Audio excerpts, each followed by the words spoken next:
Hello everyone, thank you for attending this presentation. My name is Andrew Choi and I am a first-year PhD student at UCLA here to present my work on preemptive motion planning for human-to-robot indirect placement handovers. One of the most important problems in human-robot collaboration settings is the handover of objects or tools. Handovers can be one of two forms, direct hand-to-hand or indirect placement to pick up. Direct hand-to-hand can be a difficult problem in robotics as it requires several complexities such as transfer point estimation and collision avoidance. Indirect placement handovers circumvent this with the added cost of idle time, since the receiver must wait for the object to be placed on the ground before attempting to pick it up. With this in mind, we propose a novel prediction planning pipeline that takes advantage of the benefits of indirect placement handovers while minimizing the idle cost.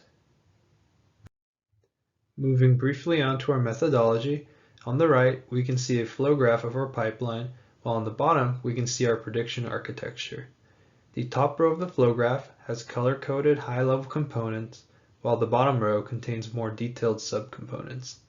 We use RGBD images along with open source software to generate human pose and gaze estimation. These inputs are then fed into a recurrent to convolutional neural network which outputs a placement heat map containing placement predictions. These placement predictions are then fed to a controller that outputs motion plans in real time depending on the confidence of the predictions. Here we showcase a slowdown example of placement prediction from the robot's point of view. The detected pose of the arm can be seen in green while gaze can be seen in red. On the bottom, a visualization of the output heat map can be seen. Notice that confidence grows as more and more of the trajectory is observed. Once confidence passes a user-defined threshold, the robot preemptively moves to the proper position to grasp the object when released.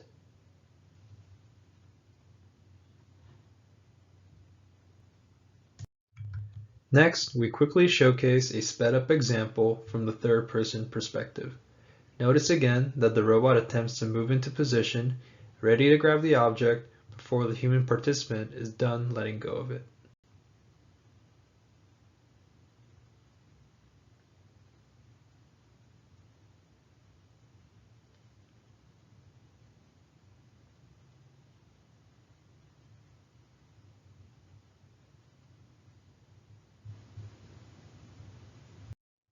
For our experiments, we compared our preemptive planning results with a naive baseline that employs a wait and act approach, which we will call reactive.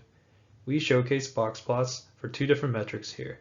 Response time, which is the time the robot takes to start moving after the human moves, and the start to grab time, the time the robot takes to grab the object. Left box plots show reactive results, while the right box plots show preemptive results, with each column indicating a unique placement location. For all 11 placement locations, we can see a clear improvement when using our preemptive pipeline with an average response time improvement of 1.78 seconds and an average start to grab time improvement of 1.478 seconds, thus mitigating the idle time cost of indirect placement handovers. That concludes my presentation on preemptive motion planning for human-to-robot indirect placement handovers. Thank you again for listening.